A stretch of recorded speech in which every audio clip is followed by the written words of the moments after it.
But being a footstep of a champion, he decided to look over and ask them, as they say, have mercy on us. He said, is it me that you asked to do this? And they said, yes. And he touched them and he said, by your faith, you have been healed. By your faith, and they were healed. Amen. See, when it's about being humble and it's all about you, it's not about anybody else. So he told them, he said, what I would like you to do is not for nobody to know about what just happened to you. Mm-hmm. Don't tell anybody, but you're so excited. What you decided to do as soon as he left was to tell everybody. See, a champion doesn't give up all his secrets. Amen. That's why he's a true champion. Amen. But you're so excited, you just had to let somebody know what just happened to you. Maybe one of his big accomplishments was when he fed 5,000 men and their families. And their families.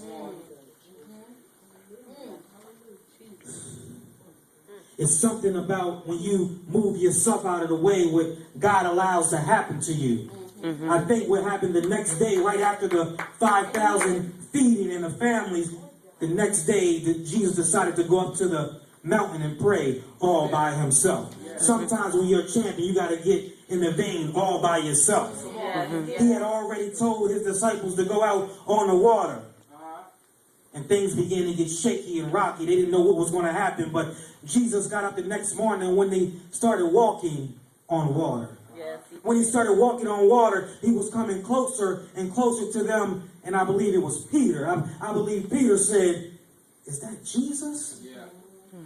See, even during the midst of you being a champion, people can't even believe because you done made the unbelievable happen. And then they even question you. They'll even say things like, is that Marvin? Is that Marvin?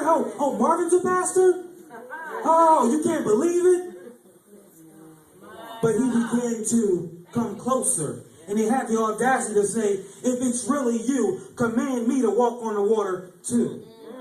See, even as a champion, you're going to be questioned and tested. They're going to test your integrity. Even during you becoming a champion. Even though you showed them that I'm a champion. I'm walking on water. And he began to command him. And he got out the boat and began to walk on water. But all the waves and the wind kept blowing. And he started losing faith. As he began to lose faith, he began to sink. As soon as he began to sink, he said, Jesus, save me. That's oh, it. Now you want my That's help. That's it. Oh, now you want me to help you. But Jesus, see, that's how I know he's still working on me, because Jesus said, come on. Even though you questioning me, I already showed you that I'm a champion. But see, you have to understand, and this is the breaking point. You have to understand when you're a champion and you want to be a champion, you can walk in the footsteps of a champion, but a real champion leaves footprints. So you don't understand what I'm trying to say. Yes, God. I want people to know I've been there. I want them to say, oh, that was Gary Mason. Yes, God. They're going to know I was there. So when I run all around the place and when I come back, they're going to say, oh, Gary Mason must have been here. They're going to say, oh, I'm stepping those size 11s. He was here. See, sometimes you got to leave some footprints. Yes, God. Real champions leave footprints. Many want to walk with Jesus. Many want to walk in being a director, a CEO, an NBA basketball player. But do you want to leave some footprints?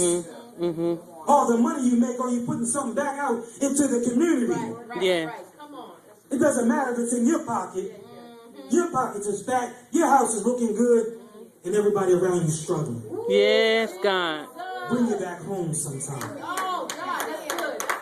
I'm letting the Holy Spirit take place because I got about 5 pages of notes up there that I haven't even looked at yet. But sometimes in order to be a champion, you got to leave a footprint. Yes, God. Some folk need to know you've been here. When was the last time you left your footprint somewhere? Walking in the steps of a champion.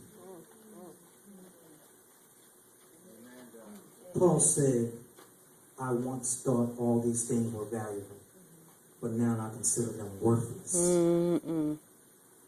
I consider them worthless compared to everything that Christ has done. So everything that you accomplished in life, Paul was at the top. Everything he accomplished, he said, doesn't even compare to Christ. Just to have a relationship with Jesus. Just to be